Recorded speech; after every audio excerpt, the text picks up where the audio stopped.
What do you do when you find yourself lost, depressed, having a major lack of motivation, in a creative rut, and overall just slowly deteriorating? You put your stuff in a storage and you move back home. Don't be afraid of starting over. As long as you're alive, you can live many different lives. So that's what I did.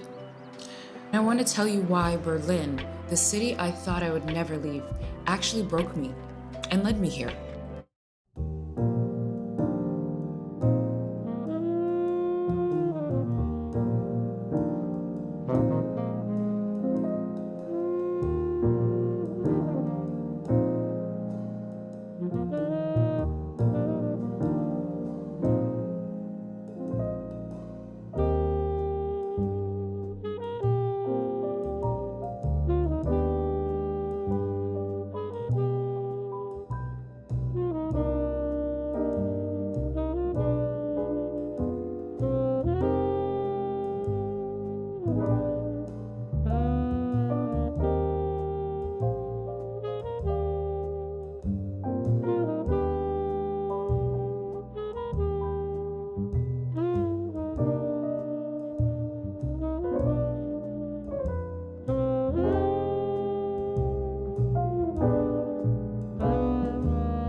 I want a do-over. I want to do this all over again and start from scratch. I've always wanted to move to Paris. I don't speak the language and I don't know anybody here. In the 8 months that I was just wallowing in my depression back home in Toronto, I took it upon myself to start the visa process, get my visa, and move to Paris. What is it today? Today is July 22. We're currently heading to the Visa Appointment Center in Toronto to apply for a visa to go to Paris. Oh, I'm nervous. Yeah. Inshallah, everything goes well. Everything goes smoothly. And we get our damn visa. How do you feel on your appointments first? Shitting bricks. Everything is gonna work out perfectly fine. We made it right in the nick of time. The TTC was freaking late as hell. I hate the city. It's the worst subway system I've ever seen in my life. Want an Indian roti? Indian roti, yeah, I do want one actually. Okay, I think it's here. Okay guys, wish us luck. We made it out alive. I'm gonna get another coffee. Long story short, it went well. Now it's just the waiting game. Hopefully we get our passports back in time before we fly out August 11, guys. Wow, my makeup looks great. I am originally from Toronto, Canada. I've been documenting my personal style and my journey via Instagram. That was the main avenue in which I have gained a following and gained some recognition within the fashion industry. It was around 3 years ago when I got a message from a photographer.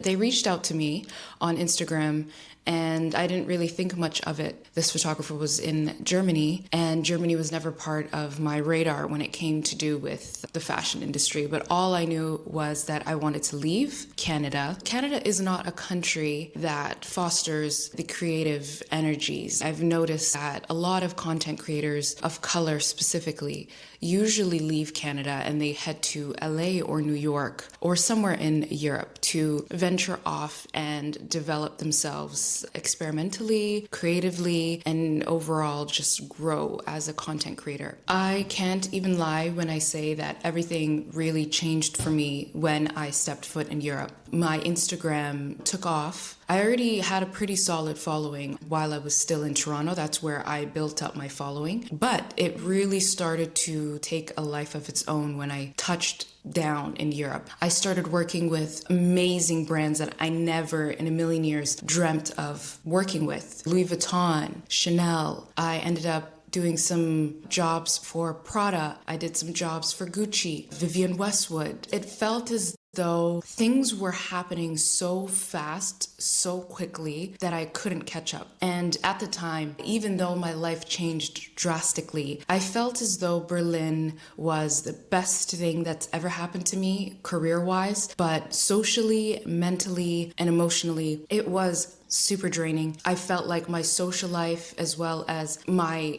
emotional state was slowly deteriorating, and I didn't notice. I didn't know why. Everybody has a story where they end up signing up with an agency or a management team that ends up being super shady and doing them dirty. That's what happened to me. I left everything behind in Toronto. I left my friends, my family, my livelihood, what I was comfortable with, to a foreign country where I don't speak the language, I don't know anybody, and the only people that I could trust being my management team being shady at the end. Obviously, I ended up leaving, but there's lessons to be learned, and I feel as though these type of things happen in the industry and you are meant to learn from them. When you have a passion for clothes and the artistic vision behind how clothes are made, styling pieces together, doing research on designers and where they get their inspiration from, I feel like all of those things are amazing. But in this industry, the pitfall starts when you start to monetize your page. And I felt like I was slowly starting to lose myself. I was making so much money. And in turn, that killed my creativity. It killed my motivation. I slowly started to fall into this weird, strange place where things were no longer fun anymore. And it was starting to scare me because this is truly my passion. And this is like the cream of the crop for me. I felt like that was a very dangerous slope that I was heading into. What didn't help is being in this industry, the socialization, low-key, the fakeness of the industry, the fact that it's very hard to make friends, like-minded friends. I had a lot of difficulties making real friends, and I felt like that's not really a city to find lifelong friends. That really killed me. The lack of motivation, the slow depression, the fakeness of the industry, the fakeness of being a content creator, the way that people fabricate and lie, put on facades. One moment you think somebody is your friend, the next moment they are ignoring you. You see them at a party and they act like you don't exist. People counting your following list to place you in this hierarchy of importance. All of these things play into the factor of slowly killing your inner child, that curiosity of creating, even if the things that you create are really bad. I was playing this cat and mouse chase and trying to get jobs and trying to be in rooms. And all of that really does not matter if you slowly start to lose your identity in the process. And that's what happened to me. I packed my things and I left and I went back to Canada for about 8 months. And that was pretty hard. I wouldn't necessarily say I gave up, but I did put a pause. I went on a hiatus, even though at the time I was making the most money I've ever seen in my entire life. And coming from a low income background, these things are very hard. You always want to make sure that you have income coming in with this type of job. Things are never guaranteed. 1 month you are on a high and you're making a lot of money. Then you'll fall into a dead month where you're not making anything. You don't have any brand deals lined up. And if you don't have proper management skills, this can end up being very scary. A lot of people are in debt trying to keep up appearances and this image of opulence and luxury. As a content creator who pushes and advocates for thrifting, I'm just glad I never really fell into that trap of frivolously buying items, designer items, just because they're designer. But you do end up feeling peer pressure into participating in and keeping up appearances, and all of that was super tiring. As I went back home to my parents' house, I really said to myself that I would not come back. But I'm very happy I did that. I really took the time in those 8 months